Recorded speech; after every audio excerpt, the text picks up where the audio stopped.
Buongiorno a tutti, benvenuti a questo webinar. Il webinar di oggi ha un titolo molto suggestivo, l'insostenibile pesantezza dello stress. Io ho pensato, questa volta, lo ammetto, faccio outing, ho pensato di fare questo webinar perché in questo periodo mi sento particolarmente stressata. Parlandone con un gruppo di colleghe è venuto fuori che in questa situazione soggettiva ci troviamo in tante, soprattutto tanti avvocati, soprattutto noi avvocati che ci occupiamo di diritto di famiglia. Siamo stressate, irritabili, nervose, stanche, insoddisfatte, insomma non è un bello stare. Certamente anche prima della pandemia eravamo stressati, non lo nego, e questo perché, come poi ci diranno le nostre relatrici, la professione legale è una tipica professione di aiuto, cioè una professione che implica una carica emotiva e relazionale molto intensa, e quindi come tutte le professioni di aiuto noi siamo caricate non solo dal nostro stress personale, ma anche da quello delle persone che ci chiedono aiuto, che spesso ci rovesciano addosso la loro rabbia, il loro dolore, tutte le loro sensazioni negative che appunto noi dobbiamo accogliere e che però in noi si cumulano con il nostro stress. In più appunto mettiamoci anche l'impegno del lavoro, e le lunghe ore di lavoro, la giurisprudenza che cambia sempre, le leggi che si intrecciano fra di loro e non sono mai chiare a sufficienza.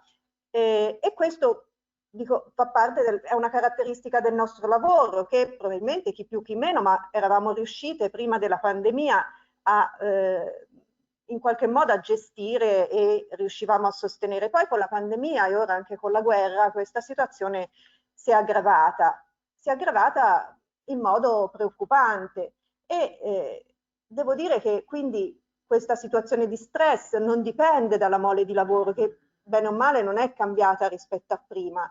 E quindi che cosa è cambiato? Ma ora appunto io non sono un'esperta, ci parleranno poi dopo le nostre esperte meglio, in modo più tecnico e più scientifico, ma di sicuro io ho subito notato una cosa, che appunto io ho scelto di fare l'avvocato perché a me piace molto stare in mezzo alla gente, stare in mezzo ai miei clienti, occuparmi di loro, stare anche tanto con i miei colleghi, con le mie colleghe che prima della pandemia incrociavo tutti i giorni nei corridoi del tribunale, nelle aule di giustizia, al bar del tribunale, in coda in cancelleria e tutto questo con la pandemia è venuto meno, ci si incontra pochissimo e sempre meno, sempre più fugacemente, quando ci si incontra abbiamo tutti la mascherina addosso e dobbiamo stare lontani, non possiamo avvicinarsi, insomma in un clima che non in qualche modo ci blocca e impedisce quello scambio che avevamo prima fra di noi.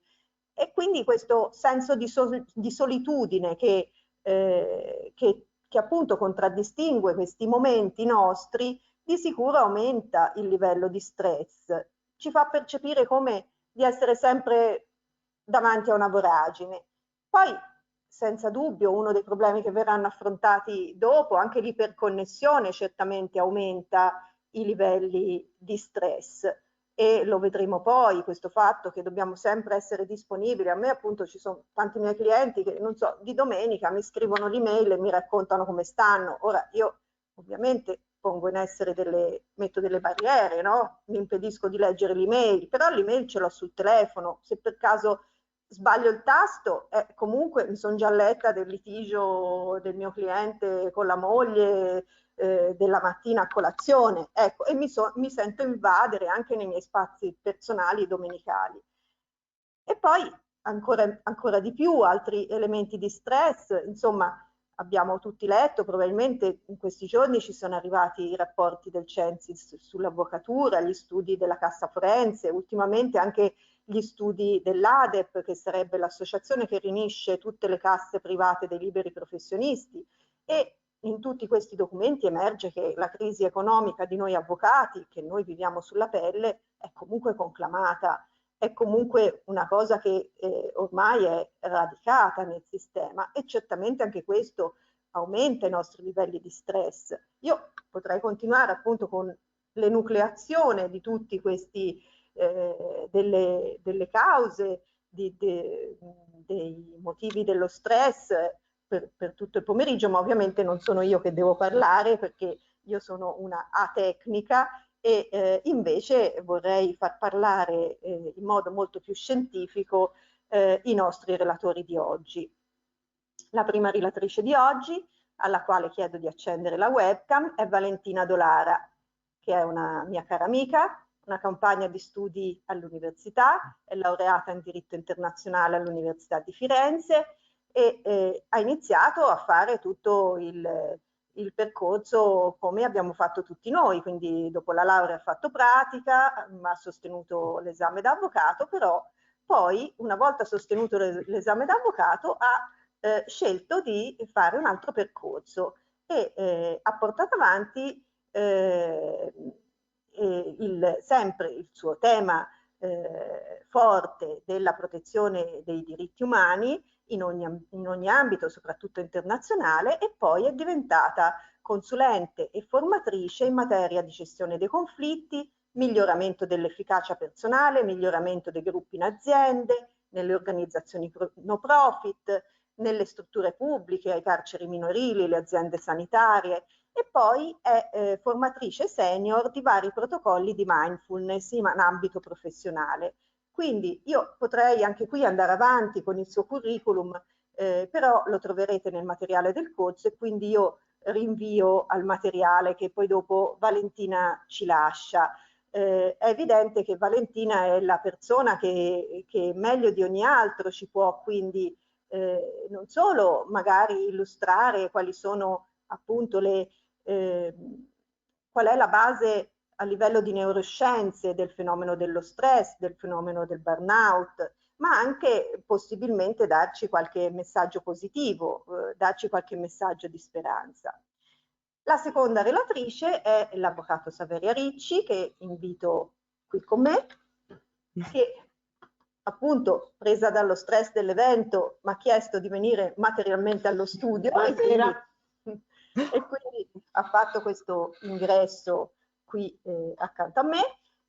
L'avvocato Saveria Ricci, anche lei mia cara amica, anche se da tempo più recente, è un attivista, è un avvocato che si occupa di famiglia, è un avvocato esperto che si occupa di famiglia da sempre, la conoscete tutti e quindi penso che sia sufficiente questa come introduzione e presentazione, poi penso che si potrà presentare da sola rispondendo subito alla prima domanda che rivolgo a lei.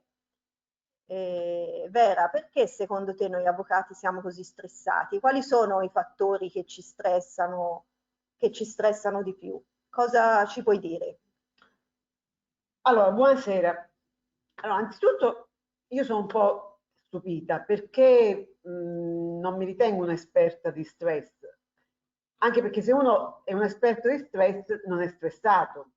Cioè, anche quando la collega diceva, descriveva le cause del burnout, lei descriveva con una consapevolezza tale che secondo me non sono, pur non essendo un'esperta di burnout, non sono caratteristiche del burnout.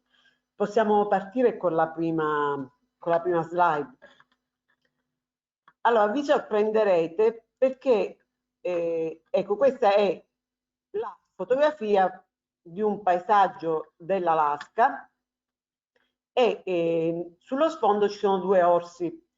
Perché ho scelto questa slide? Perché la prima volta che ho sentito la parola burnout ero su uno di questi pulmini che portavano a vedere l'orso. Questi pulmini che nelle località turistiche di solito procedono con un'andatura tra i 7 e i 10 km orari. Allora mi avvicinai all'autista per chiedere se c'era una fermata, se era previsto che in prossimità dell'orso ci si fermasse. E niente, l'autista non mi risponde, al che interrogativamente mi rivolgo agli altri passeggeri come a dire, forse non ha capito il mio inglese stentato, finché un signore mi tranquillizzò dicendo no, mi fece capire, è il burnout.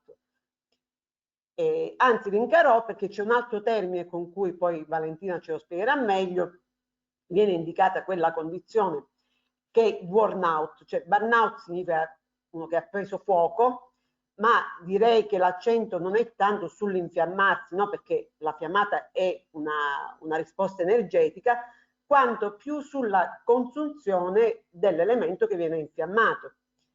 E burnout invece significa letteralmente consumato. Allora, Maria Silvia mi chiede, secondo me, quali sono le cause dello stress degli avvocati. Io ci ho un po' riflettuto e secondo me sono arrivata a individuare due cause diverse, cioè due diversi ambiti. Io penso che il primo serbatoio a cui noi accediamo in termini di acquisizione di stress è quello della relazione col cliente.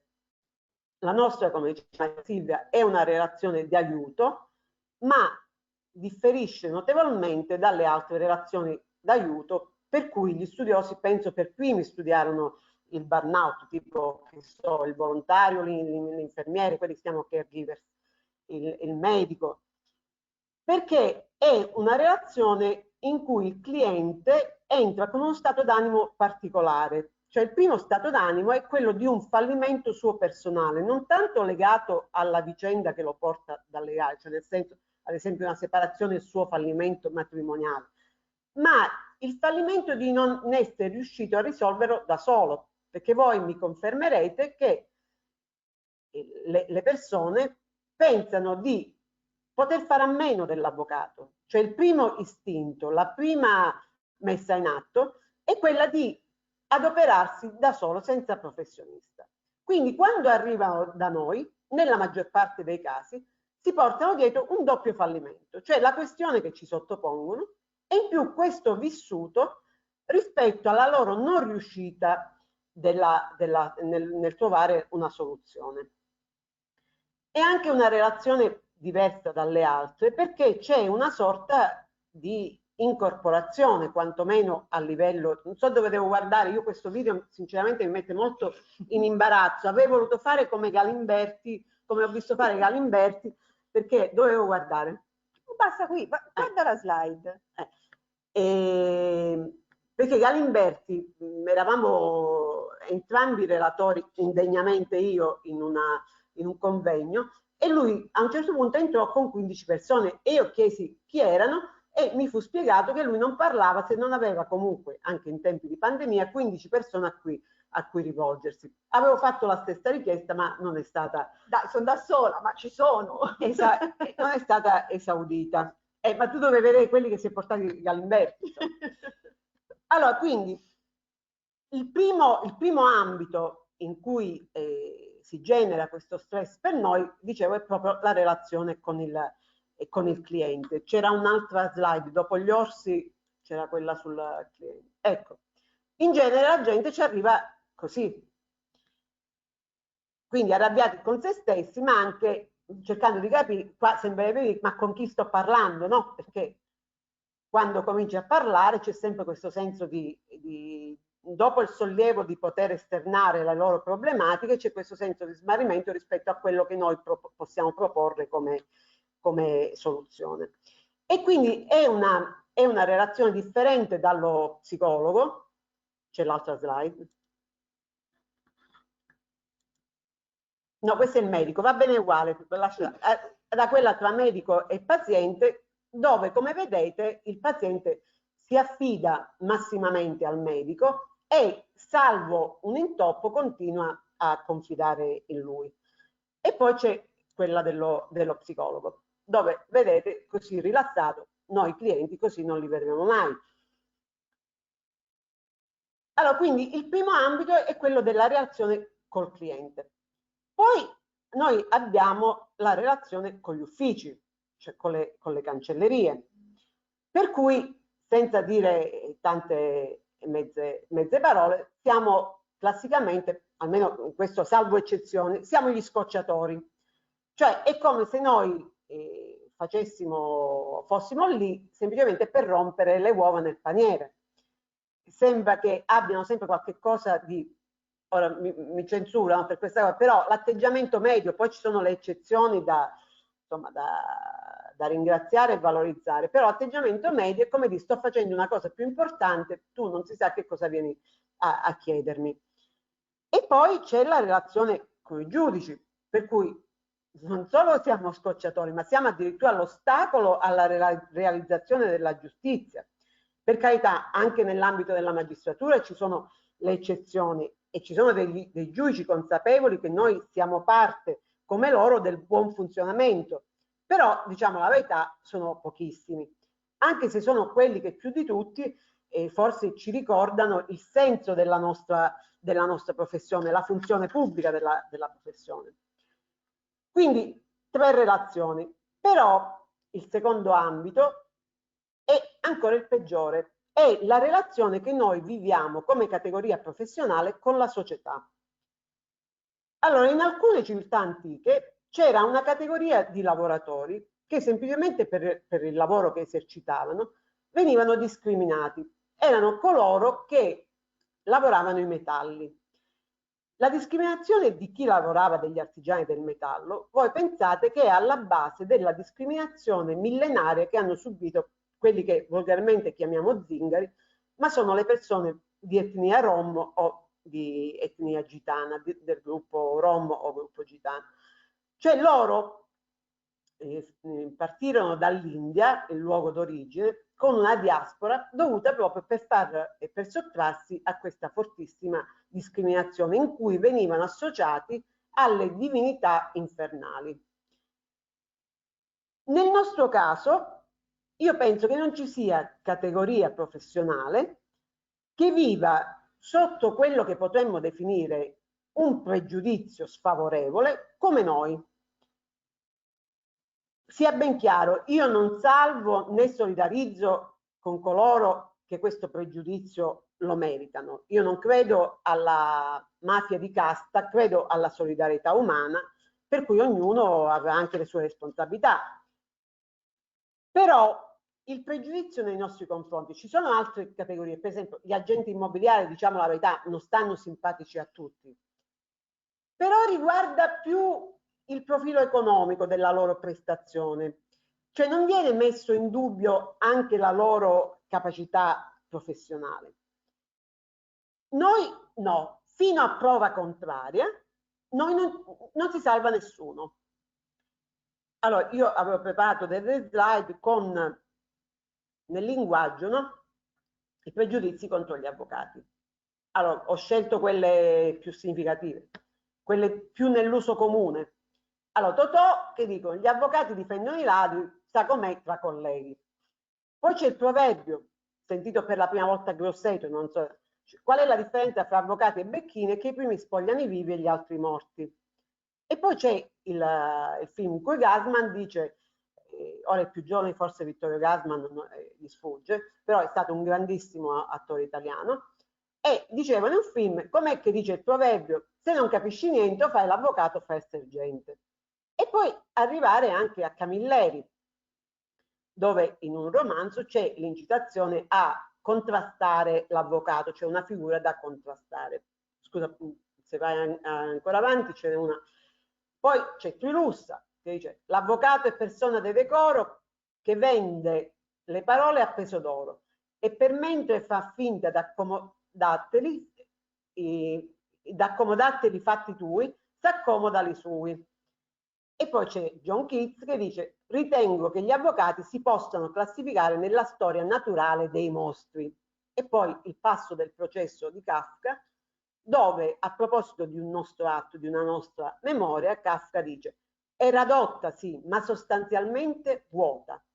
Soprattutto moltissimo latino che io non capisco, poi pagine di appelli generici al tribunale, poi adulazioni rivolte a singoli funzionari che non venivano nominati, ma che in ogni caso uno introdotto non poteva non riconoscere.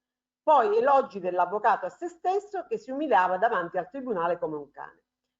come vedete, rileggendola, è veramente l'estratto massimo del peggio che si possa dire di una categoria professionale. E quindi capite bene che lavorare con queste cose non è facile, quindi il cosiddetto burnout, io penso che possa, sicuramente una delle fonti sia questo. Poi a questo vogliamo aggiungere prima di tutti il famoso PCT, no?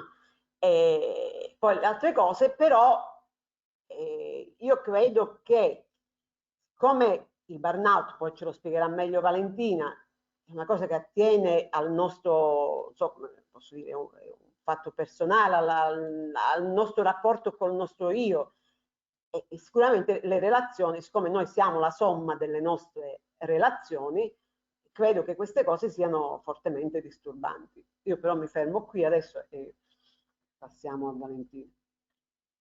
Grazie, perché mi sembra che tu abbia detto in modo molto molto profondo e meditato quello che forse ci sentivamo tutti dentro, ci hai aiutato a organizzare un pochino i nostri pensieri dentro di noi. E ora sentiamo Valentina Dolara cosa ci dice, quali sono, come mai appunto secondo lei noi avvocati siamo così stressati, quali sono i campanelli d'allarme dello stress, eh, che differenza c'è tra stress e burnout, quello di cui ci parlava Saveria prima. Valentina, il Allora, microfono. adesso, intanto buonasera, grazie mille dell'invito, sono molto felice di partecipare a questa discussione. Quindi sì, forse è interessante vedere per prima cosa qual è la differenza tra stress e burnout, che è una differenza, possiamo dire, fra genere e specie. Quindi vado a condividere lo schermo e se mi confermate che vedete correttamente il mio schermo. Allora, innanzitutto quando si parla di stress parliamo di viene proprio definita una risposta non specifica del nostro organismo a tutto quello che lo costringe a uno sforzo di adattamento, cioè a tutto quello che ci porta fuori da quella che è la nostra zona di comfort. Ora, quelli che vengono chiamati gli stressors, cioè gli agenti stressanti, possono essere della natura più varia, quindi possono essere fattori fisici, biologici, chimici e ovviamente molto importanti i fattori psicosociali. Quindi lo stimolo che viene percepito dal nostro sistema come tendenzialmente dannoso, come pericoloso, crea una reazione da stress che può essere determinata o perché lo stimolo ha un'intensità, quindi per l'intensità dello stimolo che noi percepiamo minacciosa, per la durata oppure per la qualità, per il tipo di stimolo. Il burnout è invece una vera e propria patologia comportamentale, viene definita una sindrome multifattoriale, che è il risultato di un certo tipo particolare di stress, che è uno stress prolungato, quindi non uno stress momentaneo, occasionale, ma uno stress prolungato, che produce un risultato specifico, cioè di far sentire le persone impotenti, senza via d'uscita. Ed è una sindrome che è caratterizzata da un vero e proprio decadimento, deterioramento di tutta una serie di risorse psichiche, emotive, fisiche, che poi hanno un impatto anche su quelle che è la qualità delle prestazioni professionali.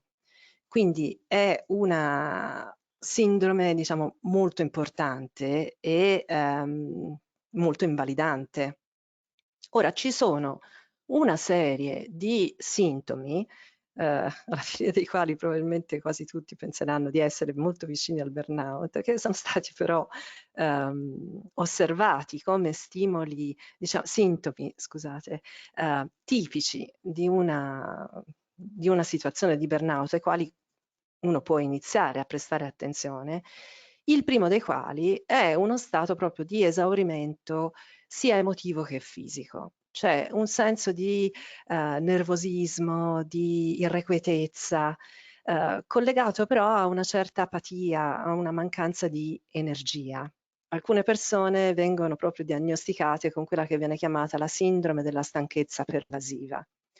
E la cosa triste, diciamo, rispetto a questo stato è che nonostante ci sia questo stato di grande esaurimento fisico ed emotivo, viene spesso accompagnato da uno stato di insonnia. Quindi in realtà le persone non riescono a recuperare riposandosi in maniera adeguata. Quindi c'è tendenzialmente è abbinato a disturbi nella qualità del sonno. Questo a catena ha un effetto sulle nostre capacità di concentrazione e di consapevolezza, perché noi ogni volta che non riusciamo a recuperare le nostre energie fisiche in maniera adeguata, poi abbiamo un impatto molto pesante a livello cognitivo, oltre che fisico. Dal punto di vista dell'attitudine, delle relazioni, il burnout si caratterizza anche proprio con un tipico atteggiamento di distacco, di cinismo, addirittura di ostilità, non soltanto nei confronti dei propri, come dire, utenti, ma anche nei confronti dei colleghi e può essere addirittura nei confronti delle proprie relazioni, della famiglia, eccetera. Ed è è proprio una sensazione di mancanza di senso. La persona vicina al burnout è il grande pessimista ed è, diciamo, la persona neanche, dimentichiamoci il bicchiere mezzo vuoto, cioè il bicchiere è totalmente vuoto e non ha neanche alcun senso provare a riempirlo. Il cinico tipicamente è una persona che è emotivamente, psicologicamente in situazione di stress, di pericolo e quindi si nasconde dietro a questo schermo della mancanza di senso, dell'inutilità anche solo di provare a migliorare certe relazioni. E si caratterizza anche da una certa riluttanza ad accettare il sostegno altrui, cioè quindi una consolazione, una comprensione altrui. C'è un senso di progressivo isolamento da quelli che sono, diciamo, gli elementi di socializzazione usuali, quindi c'è un deterioramento dei rapporti sociali e c'è anche una diminuita capacità rispetto a quelle che sono le proprie capacità professionali. Cioè si tende ad aumentare la tendenza a procrastinare, anche i compiti che normalmente erano percepiti come più o meno ordinari, vengono percepiti come grandi pesi. C'è una riduzione della motivazione dietro a tutte le cose che uno fa, un vero e proprio senso quasi di angoscia rispetto a quello che la giornata può portare nel momento in cui uno la inizia e quindi una minore motivazione a mettere impegno nel lavoro che uno fa perché se ne trae meno soddisfazione. Quindi un quadro, come dire, abbastanza preoccupante, non necessariamente tutti questi elementi sono presenti insieme, ma diciamo sono elementi che un po' si combinano tra di loro. Ora, il punto è che il burnout ha questa caratteristica che non è un problema soltanto della persona che lo sperimenta, perché come tutti i fenomeni emotivi ha una natura fortemente contagiosa e quindi è una sindrome che rischia di propagarsi in tutte quelle che sono le nostre relazioni, non soltanto quindi tra operatori, utenti e colleghi, ma anche in quelli che sono le aree personali, quindi con una grande ipoteca, diciamo, rispetto a quelle che sono le nostre relazioni anche private. Ora, detto tutto questo, che si fa? Cioè, questi sono, diciamo, dei campanelli di allarme, degli elementi da prendere seriamente in considerazione. Che cosa si può fare? Si può andare a vedere quali sono le cause dello stress in generale, quello di un possibile, auspicabilmente evitabile burnout. E ovviamente c'è da fare una riflessione su quelle che sono delle cause esterne, cioè delle cause ambientali. E qui ci sono vari elementi che io ripeterò probabilmente più volte, che tirano in ballo la cultura nella quale noi siamo immersi. E ci sono una serie di, se vogliamo, attitudini e concetti che meriterebbero di essere seriamente messi in discussione, perché c'è proprio una vera e propria glorificazione dello stress, cioè se non sei abbastanza stressato vuol dire che non vali abbastanza, non sei abbastanza importante, è come se fosse un po' una stelletta della quale fregiarsi. Quindi perché questa è una sindrome che di fatto è in crescita vertiginosa in tutte le società occidentalizzate a tecnologia avanzata? Perché noi viviamo tendenzialmente in una cultura malsana, va detto, che in qualche modo coltiva aspetti che non portano al nostro benessere. Il primo fra tutti la qualità delle relazioni, cioè noi siamo immersi e glorifichiamo delle relazioni che sono potenzialmente tossiche. E questo è un primo elemento fortemente negativo perché noi siamo animali sociali, la qualità delle relazioni con le persone che ci circondano ha un impatto determinante sul nostro benessere. Quindi nel momento in cui noi coltiviamo delle relazioni caratterizzate da inciviltà, mancanza di gentilezza, mancanza di gratitudine, mancanza di rispetto, di fiducia, noi andiamo a minare fondamentalmente quelle che sono le basi fondamentali del nostro benessere. Quindi una cultura che promuove i comportamenti in questo senso è una cultura folle, perché promuove il malessere. C'è poi una gestione ovviamente del lavoro che può essere disfunzionale o patologica, cioè l'emergenza continua non è più un'emergenza, non è più un caso eccezionale, ma è un difetto di gestione del lavoro. Quindi il sovraccarico costante è necessariamente qualcosa che deve portare a una riflessione sulla gestione del carico di lavoro. O può essere legato anche a mansioni che uno reputa frustranti o non sufficientemente retribuite, o possono essere situazioni in cui una persona non ha abbastanza autonomia decisionale, o, cosa importante, e di nuovo qui si aprirebbero molte riflessioni interessanti, nel momento in cui io porto avanti dei valori che sono contrastanti con quelli che invece io reputo importanti nella mia esistenza, cioè quando nel lavoro mi trovo di fronte a un conflitto con dei valori portanti per quella che è la mia vita personale. Quindi queste sono delle cause esterne, sicuramente alle quali attribuire, come dire, responsabilità e colpa. Detto questo, e questa forse è la parte più interessante e sulla quale abbiamo più margine di manovra, ci sono delle cause interne, delle cause proprio endogene, che hanno a che fare con dei dati importanti. Il primo fra questi è la nostra fisiologia. Cioè il corpo umano, in particolare il nostro sistema nervoso, è strutturato in una maniera tale da rispondere in maniera eccezionalmente efficace a eventi imprevisti e potenzialmente minacciosi che durano alcuni minuti, cioè un periodo di tempo limitato, perché allora si mettono in moto tutta una serie di risposte a livello fisico che ci permettono di affrontare la difficoltà. Quindi dall'amigdala, che è la parte del nostro cervello limbico che è adibita alle risposte di tipo fuga o lotta, quindi le risposte legate alla paura, alla rabbia, alla tristezza in una certa misura, eccetera. Quindi le risposte emotive di fronte a eventi minacciosi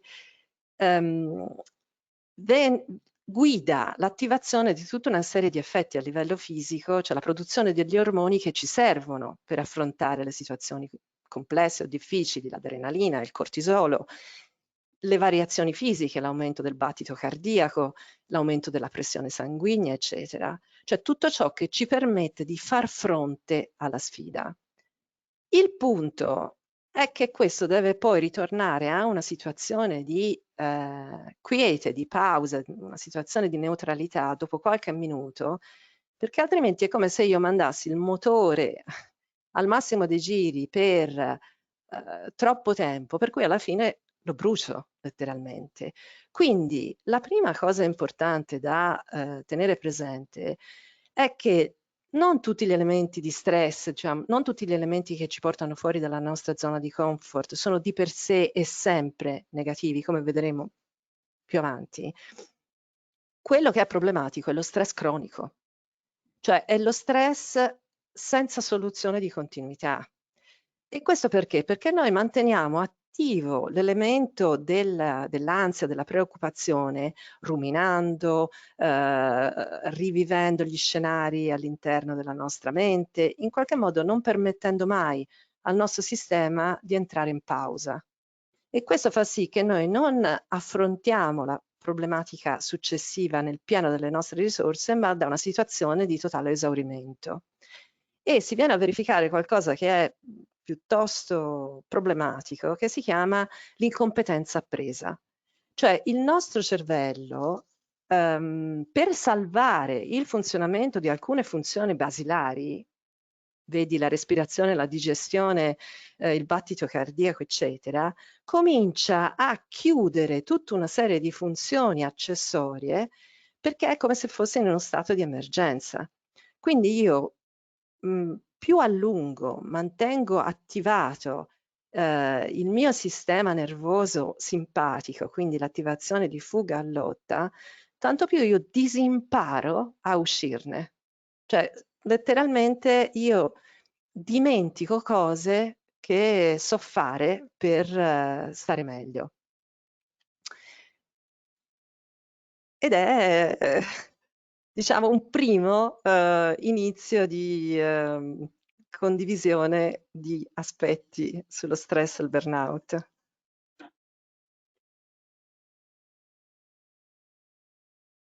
Grazie Valentina, chiarissima la tua spiegazione e veramente illuminante, ecco, non so come meglio definirla. Allarmante, direi. Ma c'è una buona notizia dopo, eh? Tutte le buone notizie arrivano dopo. Ma io volevo sapere a questo punto che te ci hai definito stress, burnout e così via, volevo sapere da Vera, ma ci sono delle statistiche che definiscono questo fenomeno dal punto di vista quantitativo per noi avvocati? Hai trovato qualche elemento che può, insomma, in qualche modo inquadrarci il fenomeno nella nostra categoria professionale? Allora, il punto è questo, che non ci sono delle ricerche. Io, cioè, siccome avevo una mia idea, nel senso che in questi anni di professione, che sono diversi, io ho visto mancare colleghi molto bravi prima dell'età di aspettativa di vita. Però valutare se quello fosse un fenomeno esteso all'intera categoria oppure soltanto a persone che sono particolarmente esposte allo stress è praticamente impossibile. La statistica è veramente la scienza del mezzo pollo, del pollo intero che invece diventa mezzo pollo quando viene diviso. Perché mancano delle ricerche attendibili, perché bisognerebbe campionare la nostra categoria e poi campionare le altre categorie e fare la differenza. Sicuramente ci sono dei dati emergenti, per esempio parlando con i consigli di disciplina viene fuori che sono in aumento gli esposti all'ordine per la litigiosità tra colleghi, e penso che Valentina possa confermare che la litigiosità è uno dei sintomi, no? di un disagio, di non star bene con ora non so se sia burnout, però fatto sta che delle ricerche attendibili non ci sono, probabilmente bisognerebbe promuoverle, bisognerebbe interessare una facoltà di sociologia con gli ordini e di fare un'indagine più approfondita, anche se penso che sia meglio centrare il focus sulle eventuali soluzioni. Quindi questo, no, avrei voluto, ma non quello che ho visto insomma, da una piccolissima statistica è che le persone più conosciute, più note, quelle che si incontravano di più nei tribunali, avevano avuto una vita più breve della media Istat, però poi ce n'erano altrettanti più sconosciuti che invece, insomma, arrivavano tranquillamente anche a 90 anni. Quindi non so se questa come statistica è troppo risicata. Benissimo, allora insomma mi sembra davvero un bel percorso da fare e da studiare, un campo di indagine molto interessante perché riguarda anche il nostro futuro, quindi informiamoci, facciamo questi studi, commissioniamo questi studi e cerchiamo intanto di capire quali sono i dati. Però appunto cerchiamo anche di individuare se ci sono delle soluzioni e Valentina è qui con noi anche per darci, come dicevo all'inizio, una speranza, se possiamo uscire da questo stato mentale, abbiamo degli strumenti per far fronte e non so, incentivare la nostra resilienza, che è una parola che ora va tanto di moda, e cercare di evitare queste forme di stress che appunto ci fanno tanto male. Devi accendere il microfono. Eccomi, scusate. No, dicevo, l'ottima notizia è che sì, effettivamente abbiamo diverse frecce nel nostro arco. La cattiva notizia è che non arrivano sotto forma di pillole, nel senso che viviamo in una cultura abbastanza caratterizzata dalla soddisfazione istantanea. Quindi c'è un po' questa tendenza a pensare alla bacchetta magica. Allora, questa no, non esiste. Detto questo, ci sono moltissime cose che noi possiamo fare per evitare di arrivare a queste situazioni estreme in termini di... Valentina, scusa se ti interrompo, non si fa, No! però volevo subito cogliere, la bacchetta magica ce l'hanno solo i giudici. Io non commento. Io sono esterna.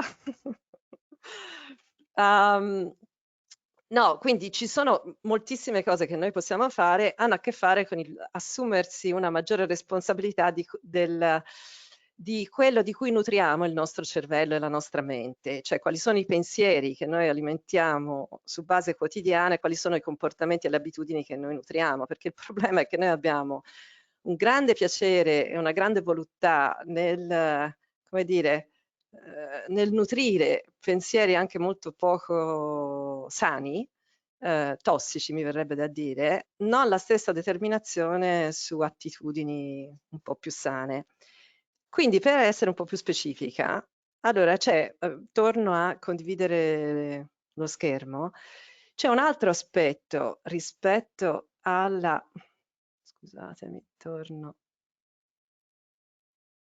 Allora, questo l'avevamo già visto. Un altro aspetto che ha a che fare con le cause appunto interne è che non è l'ambiente esterno, ma è l'ambiente mentale, l'ambiente proprio della nostra mente. E ciò che è stato studiato ed è piuttosto interessante è che il tipo di valutazione cognitiva che noi facciamo delle situazioni ha un impatto veramente determinante su quelli che sono gli effetti. Cioè, per dirla in altri modi, come pensiamo allo stress cambia come rispondiamo allo stress, cioè ne cambia gli effetti. E può sembrare strano, però la diversa percezione che noi possiamo avere di quello che può essere un equilibrio fra le richieste dall'esterno, dal lavoro, eccetera, eccetera, dalla vita, e le nostre risorse interiori, cambia fondamentalmente quello che è l'effetto della situazione che mi mette fuori dalla mia zona di comfort. Cioè, non tutto quello che mi crea complessità, ambiguità, difficoltà è necessariamente ed esclusivamente negativo. E perché dicevo prima è un problema un po' culturale? Perché noi abbiamo una cultura che invece valorizza molto il risultato immediato, come dire, la visione a breve termine, la gratificazione istantanea. Questo è qualcosa che va a incidere potentemente in maniera negativa su tutto quello che ci succede, perché noi abbiamo un bisogno di certezza, ma viviamo in una realtà che è in costante cambiamento, quindi la nostra incapacità di mettersi in relazione con la complessità, con l'ambiguità, con il continuo cambiamento è un grosso ostacolo al nostro benessere. Cioè è un aggrapparsi a una rigidità che non caratterizza le vite umane e non è un tipo di informazione alla quale noi così siamo esposti. Quindi se io interpreto non soltanto i segnali fisici, ad esempio l'aumento del battito cardiaco, la sensazione di pulsazione proprio del sangue, se li interpreto in senso negativo come elementi di stress, questi alla lunga, ma direi anche a breve termine, possono avere un effetto veramente dirompente anche sulla mia salute fisica. Ad esempio ci sono degli studi ormai molto consolidati che dimostrano che la rabbia prolungata ha una capacità letteralmente di mangiare, di corrodere il nostro sistema immunitario. Quindi è uno stato d'animo dannosissimo. Se io interpreto, ad esempio, anche soltanto i segnali fisici come il mio corpo che si prepara ad affrontare la sfida nel miglior modo possibile, in realtà quegli stessi ormoni che possono essere molto dannosi vanno a proteggere tutta una serie di apparati del mio sistema, quindi finiscono per essere costruttivi, positivi. C'è stato un interessantissimo esperimento che è stato fatto dall'Università di Boston, mi sembra, che ha comparato con uno studio longitudinale dei gruppi di persone nei quali c'erano un gruppo di persone che tendenzialmente non aveva numericamente e qualitativamente grandi fonti di stress, ma aveva una percezione comunque tendenzialmente negativa di tutto ciò che li portava fuori dalla loro sfera di certezze, diciamo. E un altro gruppo di persone che invece, pur in presenza di elementi stressanti numericamente superiori o maggiori, ma con un'attitudine mentale di maggiore possibilità e apertura rispetto ai benefici o ai possibili risultati dell'affrontare queste complessità, longitudinalmente hanno visto una differenza di aspettativa di vita piuttosto significativa, cioè per dirla in altri termini, le persone con meno problemi ma con un'attitudine più negativa rispetto ai minori problemi che avevano muoiono prima delle persone che hanno più problemi ma hanno un'attitudine più costruttiva. E quando dico costruttiva non significa mi devo far piacere i problemi, significa che c'è una maggiore apertura al fatto che io posso acquisire delle competenze, posso acquisire saggezza, posso acquisire delle qualità umane. Il punto è che la maggior parte dei problemi che noi dobbiamo incontrare sono dei problemi che non dipendono da noi, sono fuori dal nostro controllo, sono ovviamente contro la nostra volontà e impongono degli elementi che non hanno senso in quella che è la nostra visione di vita. Ora, noi ci ostiniamo a continuare a battere la testa contro il fatto che ci sono delle cose che non dovevano succedere, che sono ingiuste, che non le volevamo. Cioè, sostanzialmente continuiamo a cercare di cambiare un risultato quando i fattori sono fuori dalla nostra portata. Quello su cui si può lavorare invece è il senso di significato. Quindi se io mi trovo ad avere di fronte delle situazioni che non vorrei, che sono fuori dal mio controllo, che non dipendono in larga misura da quello che io posso fare, posso andare a cercare di nutrire ciò che invece dà senso alla mia vita, quelle che sono le mie aspirazioni autentiche. Poi ovviamente non voglio dire che sia una cosa semplice un processo di accettazione della complessità e della difficoltà, perché bisogna vedere di che cosa stiamo parlando. Detto questo, questi studi dimostrano che riuscire ad accettare elementi di difficoltà nella propria vita è più importante che cercare di ridurre gli elementi di stress, che addirittura è qualcosa che può avere un effetto boomerang. Quando io provo con troppa intensità a essere felice, tendenzialmente lo sono molto meno, cioè l'unica cosa che io posso fare è creare le condizioni perché questo benessere possa essere sperimentato. Quindi una serie di cose molto importanti che noi possiamo fare, possiamo imparare, è quello di andare a vedere quali sono una serie di, vengono chiamati bias, pregiudizi culturali e cognitivi che ci portano a coltivare quello che non ci serve.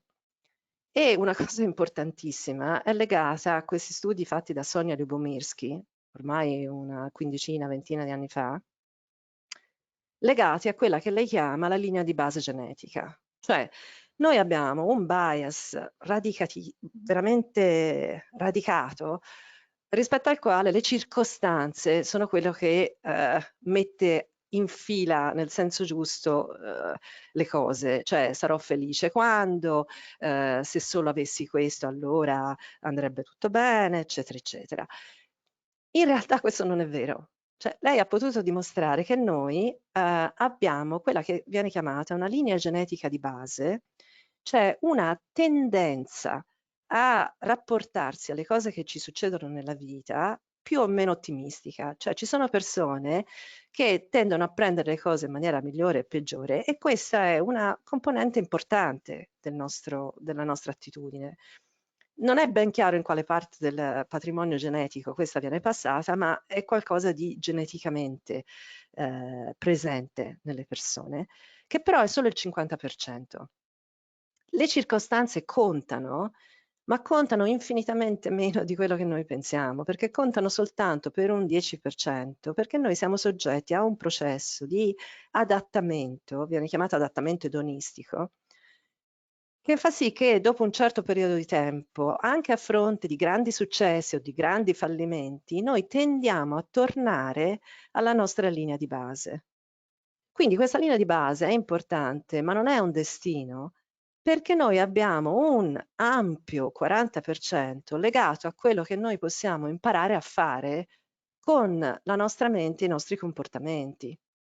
E in questo senso c'è una branca interessantissima di studi che si chiama epigenetica, che studia proprio il modo di regolazione in cui sono regolati i geni, che ha potuto vedere come noi non possiamo cambiare volontariamente la sequenza genetica, ovviamente, ma è come se la nostra sequenza genetica fosse dotata di tutta una serie di bottoni di volume che noi possiamo come dire, alzare o abbassare, che regolano l'attivazione dei geni. Cioè noi possiamo avere delle sequenze genetiche che non esprimono mai quello che è presente, o possiamo avere dei comportamenti e delle attitudini mentali che portano a alzare il volume in maniera importante su alcune informazioni genetiche.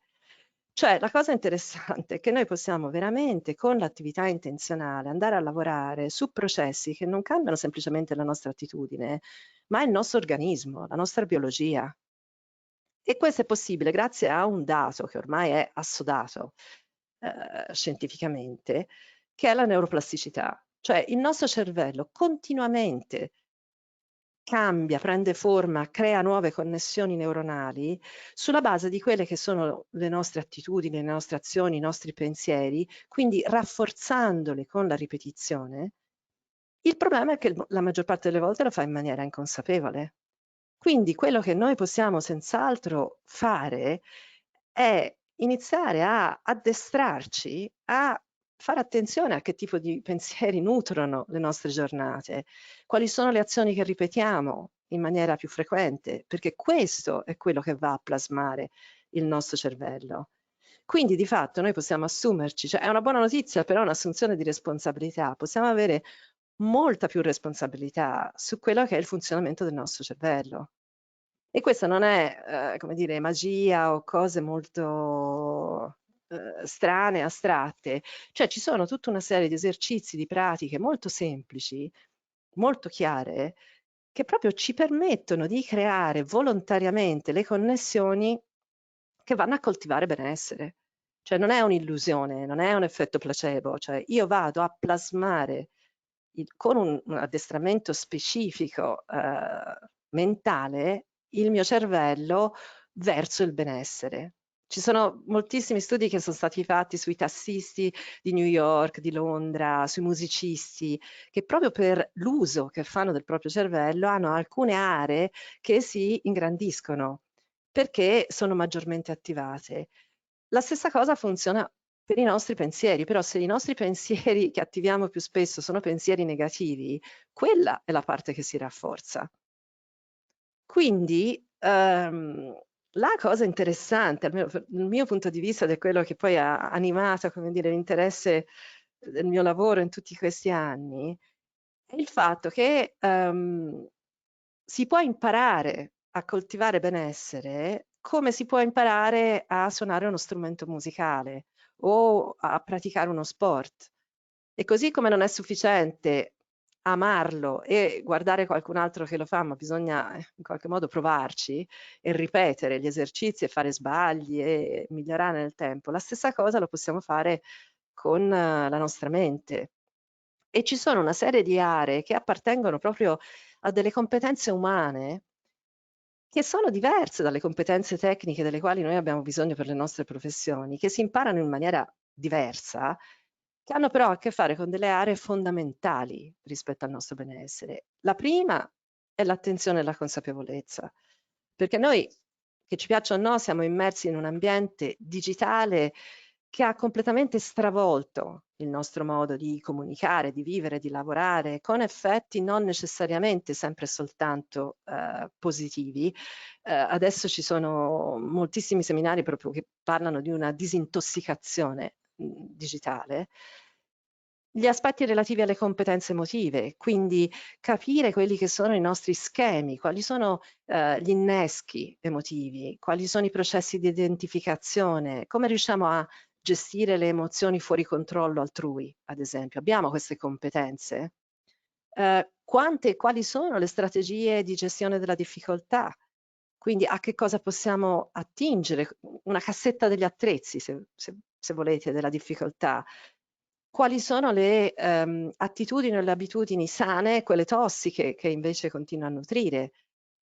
Quali sono le qualità come la gentilezza, il rispetto, la correttezza, la gratitudine, la gentilezza verso se stessi, eccetera, sulle quali sono competente? E quanto nutro le mie aspirazioni, le cose che veramente hanno senso. Cioè tutto questo noi abbiamo una cultura che ci fa pensare che sono delle qualità un po' innate, spontanee, quindi o ce l'hai o non ce l'hai, chi c'ha un caratteraccio, chi non ce l'ha, eccetera. E questo non è vero, cioè adesso è dimostrato che queste sono delle competenze che noi possiamo acquisire. Si può imparare a essere più gentili, si può imparare a essere più grati, si può imparare ad avere maggiore attenzione verso se stessi e non in maniera falsa, cioè si può addestrare l'area specifica del nostro cervello che risponde a queste funzioni, perché sono tutte aree caratterizzate da plasticità. Quindi, parlando proprio a una platea di professionisti, soprattutto di professioni di alto livello, con un livello di, sofisticatezza proprio della preparazione, io credo che sia arrivato veramente il tempo di capire che ci sono una serie di competenze che accompagnano le competenze tecniche, che sono assolutamente necessarie non soltanto per renderci dei professionisti migliori, ma anche delle persone umane che stanno meglio. Cioè non è un orizzonte impossibile, un maggior livello di benessere. Chiaramente è qualcosa, che ha bisogno di essere perseguito con gli strumenti adatti e quindi gli strumenti sono quelli che rafforzano le nostre risorse interiori, cioè le capacità cognitive, le capacità emotive e poi quindi i nostri comportamenti. Questo direi. Grazie mille Valentina di averci dato questa speranza, questa buona notizia e di appunto averci aiutato a capire che abbiamo la possibilità di fare qualcosa per noi stessi. Ora volevo che eh, Vera dicesse qualcosa e commentasse anche lei quello che avevi detto in modo da fare un po' il punto della situazione. Ma io trovo veramente, abbiamo avuto modo di conoscerci in questi mesi per preparare questo incontro e sono rimasta sempre molto affascinata da questo spazio di conoscenza che Valentina stasera ci mette a tutti, rende a tutti disponibile. Penso che sia veramente, cioè, la neuroplasticità non è una, cioè, voi pensate, penso sia questo Valentina anche, no? Cioè, cadono dei pregiudizi, anche quelli pregiudizi, per esempio sul fatto che uno a 70 anni non possa imparare una lingua straniera, così come non possa fare una serie di cose. Preoccupa perché diciamo che questa società, forse sull'ipergiovanilismo si dovrebbe dare una calmata, però diciamo che se la dà meno sull'effimero e più sulla sostanza, l'ipergiovanilismo va bene. E che devo dire adesso? No, una cosa, cioè una cosa che mi sembra importante, perché non è tanto legato all'età, quello che dicevi è veramente il punto, cioè noi non è che impariamo peggio o meno quando diventiamo più adulti. Il problema è che quando diventiamo più adulti siamo più consapevoli della nostra identità e quindi ci preoccupiamo di più degli errori. I bambini imparano bene perché quando sbagliano, fondamentalmente non gli importa, vanno avanti e ci riprovano. L'adulto prova, si imbarazza e quindi si blocca. Quindi noi non è che impariamo meglio perché, come dire, perché siamo giovani, perché in realtà subentra un senso di ego, di critica, di immagine di sé che ci blocca. Quindi nel momento in cui uno bypassa quella, in realtà da adulto ha molti più strumenti di un bambino, perché abbiamo più risorse, abbiamo una gamma di conoscenze molto più articolata, abbiamo più capacità. Il problema è che ci vergogniamo di più, è quello che blocca. Poi è chiaro che il fisico ha dei processi di decadimento legati all'età, cioè non è che l'età non conta, ma il cervello rimane molto più giovane e sarebbe anche molto più interessante mantenere il cervello giovane che non l'aspetto, diciamo. Quindi vuoi dire che se voglio posso finalmente imparare a suonare il pianoforte? Assolutamente. Avevo rinunciato, avevo pensato che fosse un'occasione persa, invece, vedi. No, non è mai troppo tardi. Per la delizia di tutti quelli che ti ascolteranno. Ma senti, io direi, leggiamo queste considerazioni che fanno le colleghe, sono soprattutto donne. Sì, allora ci sono colleghe che stanno ringraziando, dicendo che appunto è veramente un incontro molto interessante e ringraziano e dicono che appunto che credevano che il problema fosse solo loro e invece evidentemente si rendono conto di far parte di un gruppo, come è capitato prima a me, e che condividere fa bene e quindi ringraziano sia Saveria che Valentina. Poi c'è una collega che parla in modo particolare del concetto di incompetenza appresa, dice mi ha lasciato veramente di sasso, non ci avevo mai riflettuto. E io volevo dire appunto a chi è in ascolto di approfittare di questa occasione, abbiamo ancora un po' di tempo e se volete fare delle domande con Saveria possiamo andare avanti all'infinito a chiacchierare e a approfondire i concetti, però sarebbe molto produttivo se appunto comunque da chi ci ascolta venissero fuori delle domande, visto che appunto Valentina molto, molto gentilmente, molto cortesemente mette a disposizione tutta la sua sapienza e tutti i suoi studi di questi ultimi 20 anni e è disponibile a parteciparne a noi. Ecco, quindi fate pure domande, chiedete qualsiasi cosa e Valentina vi risponde. Nel frattempo, appunto, io volevo chiedere a Vera, ma secondo te come si può uscire da questo tunnel? Ma la parola che mi viene è in modo moderno. Quindi, appunto, approfittando di queste tecniche, perché poi non l'avete detto, però Valentina ha delle tecniche proprio pratiche, tant'è vero che fa un corso online a cui io mi sono iscritta, non si può fare pubblicità, no, perché io vivo insomma, la paura della censura, no? C'è una specie di mania di persecuzione sulla censura. E si può fare pubblicità o no? Cioè, Valentina, vabbè, allora, insomma, Valentina ha un sito, fa dei corsi online, speriamo che con la pandemia si possano fare anche degli incontri dal vivo. Quindi come se ne esce, io più che come se ne esce direi come non ci si entra, forse sarebbe più utile. E dicevo, secondo me in modo moderno, quindi allargando il concetto che abbiamo noi della nostra professione, cioè prendendo veramente consapevolezza di che cos'è una relazione di aiuto, cioè non continuare a percepirsi come il professionista monade che aspetta nel suo studio il cliente a cui deve dire tanto quanto basta, no? E non entrare per esempio in empatia.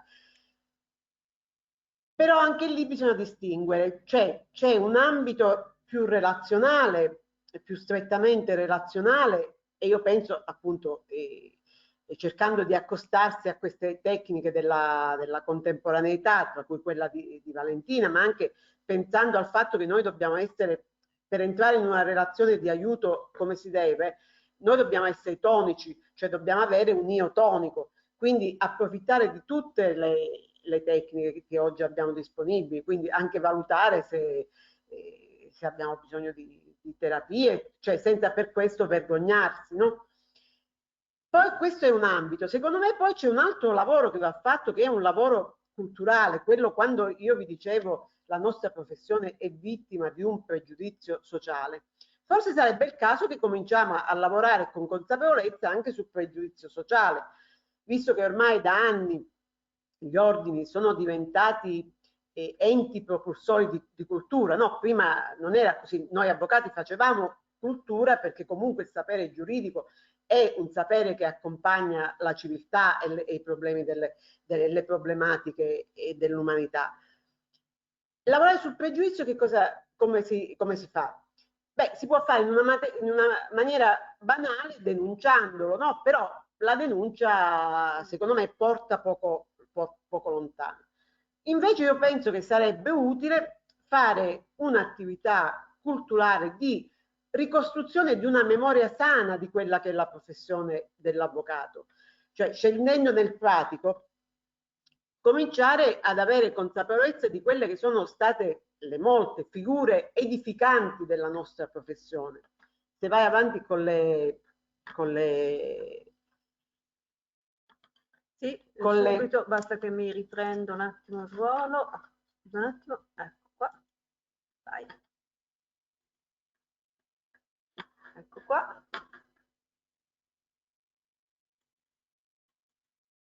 No, in Alaska ci siamo già stati. Ecco, cioè per esempio la figura di Lydia Poet, che fu la prima avvocata che oltre a essersi distinta per la battaglia che ha portato avanti per essere ammessa alla libera professione, però era un esempio di vita, perché questa donna, vedendosi respinta dall'accesso alla libera professione, non è che è stata con le mani in mano, cioè una che ha fatto la volontaria in guerra, quindi è una figura eminentemente edificante. Cioè pensare anche, per esempio, Tina Lagostena Bassi, e se voi andate a vedere, lo trovate su YouTube, il filmato di Processo per stupro, la sua, non so come si dice, l'eloquio della parte civile, quando lei dice, per esempio, noi siamo qui non per cercare una vendetta ma giustizia, io penso che sia uno dei momenti più alti della nostra professione, soprattutto considerando che di fronte veramente aveva una montagna di pregiudizi. Oppure ancora l'avvocato Fulvio Croce, che era il presidente dell'Ordine di Torino, che fu costretto, perché in tempo di Brigate Rosse, di terrorismo, cosa succedeva? Che le Brigate Rosse respingevano, non volevano la difesa d'ufficio e quindi minacciavano di morte tutti gli avvocati che assumevano la difesa d'ufficio. siccome c'è una norma che prevedeva che se gli altri avvocati non assumessero la difesa d'ufficio toccasse al presidente dell'ordine, allora Fulvio Croce la prese, però lui poteva anche evitarla, perché siccome era un civilista avrebbe avuto il gioco facile a dire no, io non li posso difendere, e fu ucciso per questa cosa. Per poi non parlare, vai all'ultimo, di Giorgio Ambrosoli, no? Un esempio di uomo integerrimo. Io penso che vada fatto un lavoro del genere di valorizzazione per demolire tutta quella pastoia di pregiudizi che ci sono. Bisogna ricostruire il nostro passato, perché, come diceva, cioè arrivare a figure come quelle di Atticus, del famoso film Il buio oltre la siepe, no? che è un atto d'accusa al razzismo americano. Perché vedete, in America ci si può chiedere, ci sono state nella filmografia delle figure edificanti di avvocato, forse perché sul diritto privato comunque gli Stati Uniti sono state una terra all'avanguardia, e anche sulla difesa, sul diritto di difesa, sul garantismo. E quindi bisogna ricostruire il passato, perché, come diceva Hannah Arendt, il passato è grandezza, è la dimensione della grandezza. Quindi io penso che bisogna fare un doppio lavoro, un lavoro su noi stessi, ma anche un lavoro di riconnessione, cioè di riappropriarsi uno spazio sociale di credibilità, perché questo sicuramente aiuta. Cioè, quando non più tardi di 10 giorni fa, in un convegno a cui abbiamo partecipato, c'erano delle colleghe che si lamentavano di vedere quotidianamente calpestata la nostra dignità.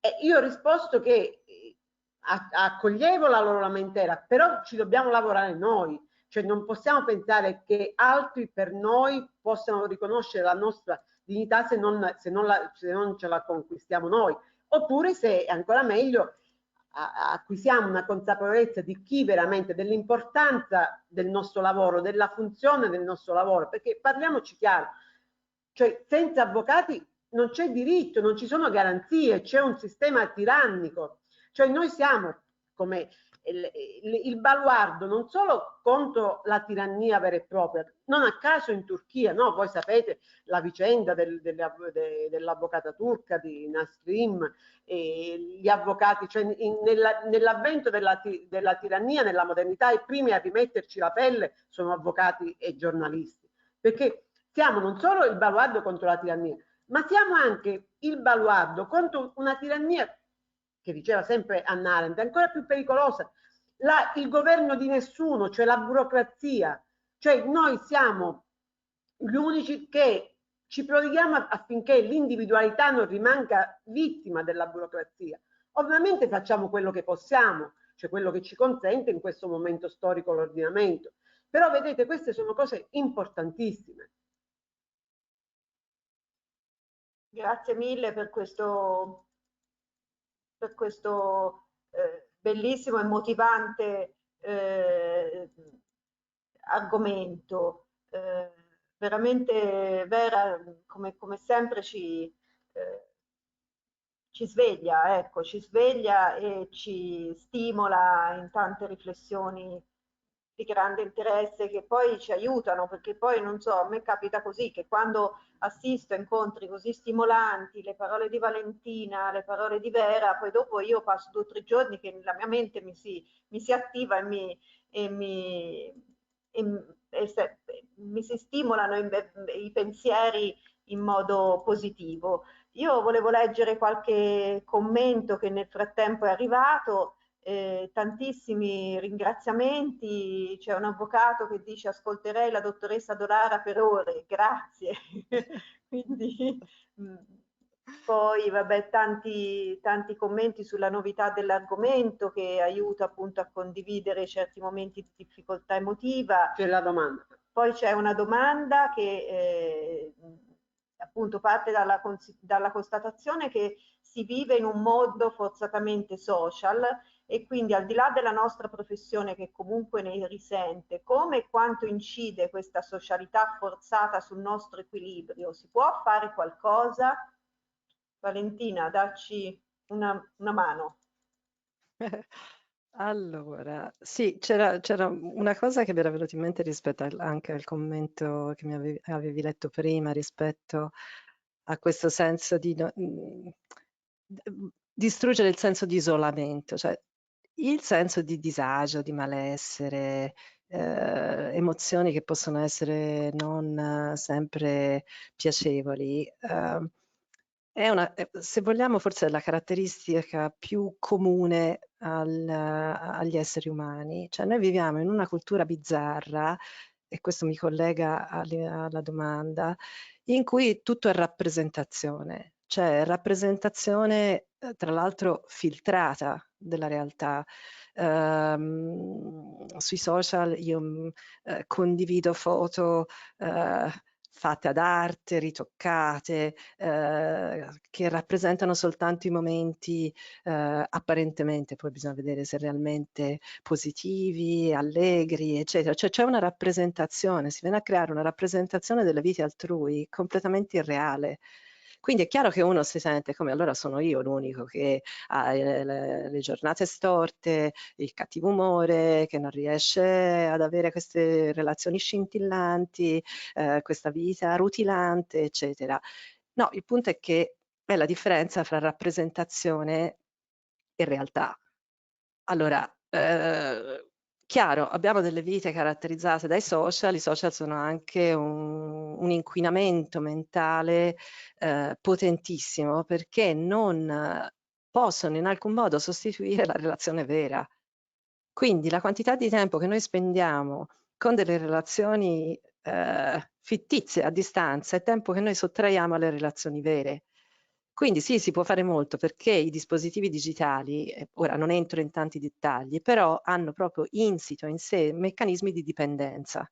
Perché ogni volta che io vado, sono anche cioè proprio il design è fatto in maniera tale per cui questo sia stimolato. I colori, come dire, tutti i vari gadget, eccetera. Perché ogni volta che io ho un nuovo messaggio, una nuova notifica, eccetera, io ho un piccolo, come dire, sciottino di adrenalina legato alla novità, che poi può essere sorpresa gioia, sorpresa rabbia, sorpresa indignazione, cioè le emozioni dopo non importa, però è legato alla novità. L'adrenalina è un ormone potentemente che crea dipendenza. Quindi io continuo a guardare compulsivamente il mio cellulare perché è come se mi facessi un goccetto ora, un goccetto fra 5 minuti, però alla fine del mese io sono più vicina agli alcolisti che non a gente che beve in maniera sana.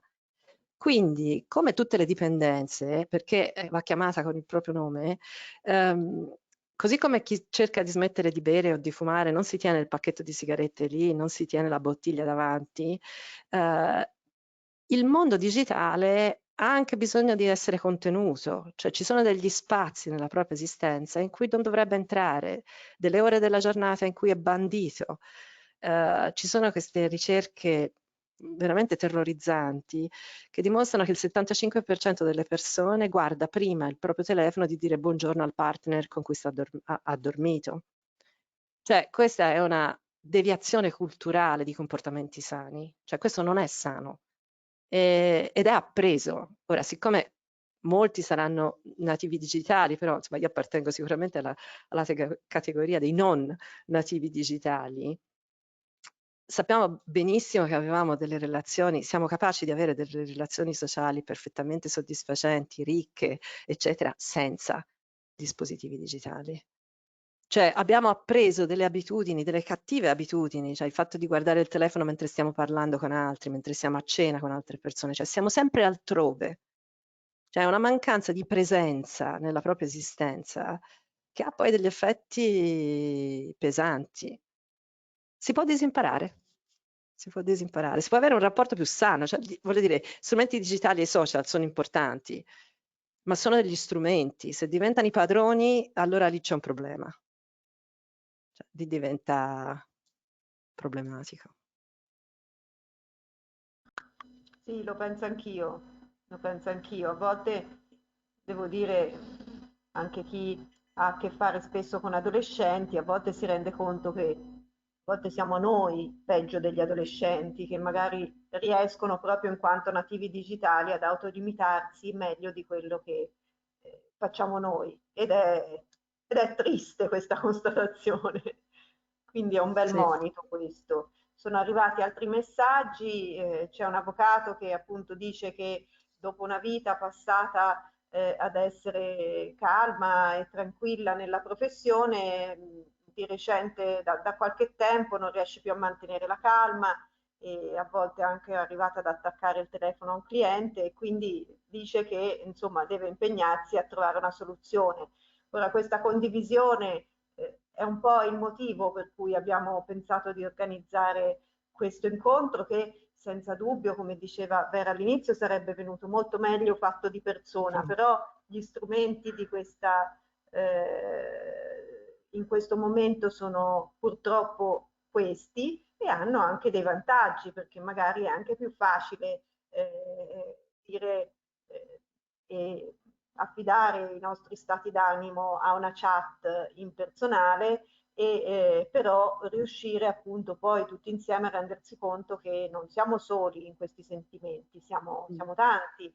Gli iscritti oggi sono 220 persone che non hanno smesso neppure un momento di prestare attenzione a quello che dicevano Valentina e Vera e quindi insomma devo dire che io penso che sia una bella testimonianza e anche questo possa essere una statistica rilevante, ecco, nell'attestazione dello stato della nostra categoria. Quindi oggi sono state individuate delle strade, ora tocca a noi. Noi sappiamo che la soluzione ci può essere. Fa fatica, Valentina ci ha spiegato bene perché noi purtroppo siamo abituati e lo vediamo anche nei nostri clienti, siamo abituati a volere delle risposte immediate, a volere delle prestazioni immediate, però come ai nostri clienti purtroppo dobbiamo spesso dire guardi in questo momento non posso risolverle il problema, ho bisogno di un po' di tempo per ragionarci, le faccio sapere tra qualche giorno come la penso o come impostare la sua pratica o come gestire la situazione.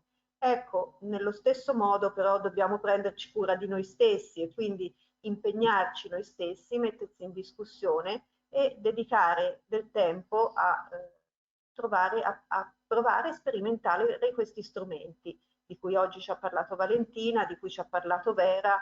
Ecco, ciascuno di noi ha questa possibilità e ora sappiamo che esiste una chiave per aprire la porta del nostro benessere.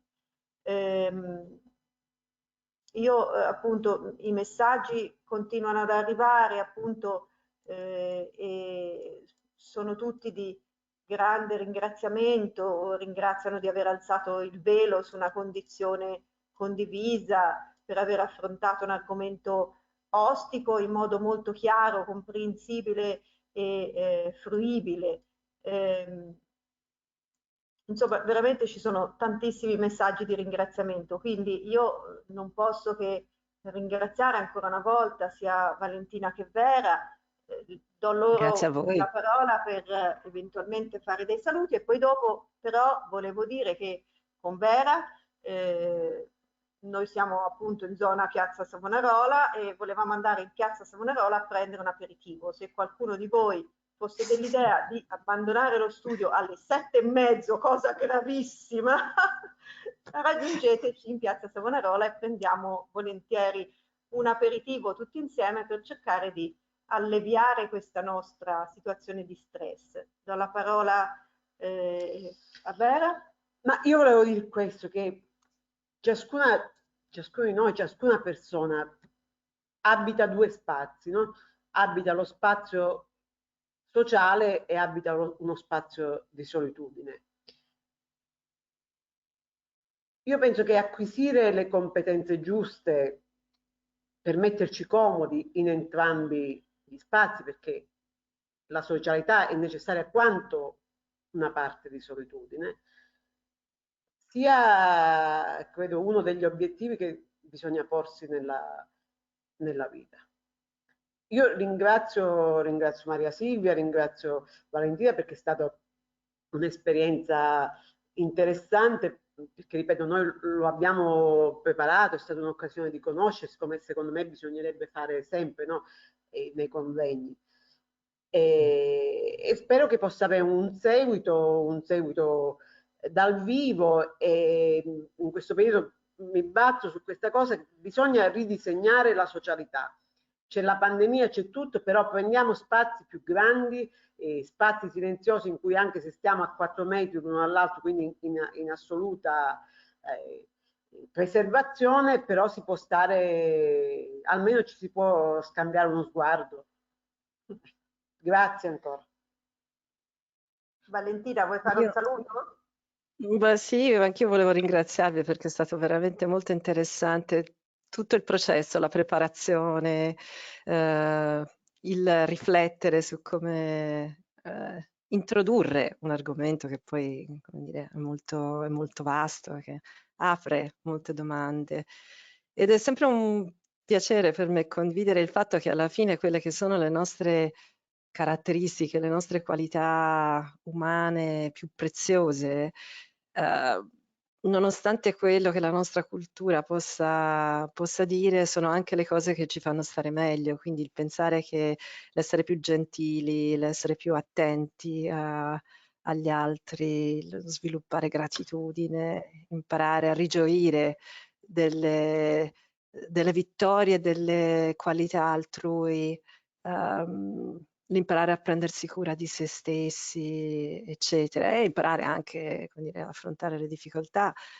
Alla fine sono cose in cui possiamo migliorare, sono, come dire, un po' un aspetto, in inglese dicono win-win, cioè non ci sono aspetti negativi, è un processo che non può che portare degli effetti positivi, anche proprio di condivisione di esperienze con altre persone. Quindi sì, condivido chiaramente, per me come formatrice la versione online è un patire perché mi manca completamente la dimensione personale. Ma è un tema interessante. Credo che l'aspetto professionale forse è arrivato il momento che si apra anche a questa dimensione. Cioè, un bravo professionista non è soltanto chi sa fare il suo lavoro tecnicamente, ma è anche una persona equilibrata, sana, come dire, una bella persona. Ed è qualcosa su cui si può lavorare. Per cui Valentina, grazie. dillo tu il sito esattamente, che non vorrei, vorrei dirlo io, però ho paura di fare errori. Tanto All- ormai l'abbiamo detto, quindi anche se ci allora, bassettano, pazienza. vi Mi prendo io faccio. la responsabilità. Il sito peraltro Allora. è bellissimo, quindi Vale lo puoi dire te. Allora, si chiama Mind of Joy, quindi è Mind of Joy Consulting, ma adesso vi faccio, dovrei avere, non so se vedete la mia diapositiva. No, Vale, devi accendere la condivisione. Aspetta, forse te l'ho tolta io. No, va bene. Ci sei? La vedete? È nero. No, Eccola. Adesso? Perfetto. Comunque le slide di Valentina, il suo curriculum, i suoi riferimenti saranno sul sito della Fondazione, come sempre alla pagina dell'evento, dove fra qualche giorno troverete anche la videoregistrazione dell'incontro nel caso in cui vogliate risentire qualche pezzo o far sentire questo incontro a persone che secondo voi magari ce n'hanno molto bisogno. Ecco. Quindi può avere anche questo utilizzo. La registrazione è disponibile appunto per tutti sul nostro sito www.fondazioneforensefirenze.it alla pagina dell'evento fra più o meno una settimana. possiamo fare una cosa tipo televisiva, perché abbracciamo tutte i colleghi e colleghe del foro, ma ce ne sono tante che ci scrivono dagli altri fori. Davvero. Quindi un abbraccio alle colleghe degli altri fori che ci mandano questi commenti entusiasti. Sì, Grazie davvero, mille. davvero, continuano Addirittura Girgento, Ah, Luca Agrigento. Sì, da Padova, Padova. sì, veramente, sì, un po' dappertutto. Quindi complimenti alle mie relatrici, è stato un percorso, come ha spiegato Vera, molto intenso, ci siamo visti, abbiamo lavorato insieme e quando un evento viene bene è anche merito del lavoro di preparazione e della passione che tutti quanti mettono nel preparare l'evento, oltre che della indubbia competenza professionale sia di Valentina che di Vera. Quindi grazie ancora e davvero chi volesse prendere un aperitivo con noi andiamo in piazza Savonarola all'aperto, quindi a prova di Covid, a prendere un aperitivo. Vi invitiamo tutti quanti e vi ringraziamo della partecipazione e di essere stati così sensibili a questo argomento che appunto è un argomento un po' di nicchia. Grazie, arrivederci e buona serata a tutti. Grazie a tutti.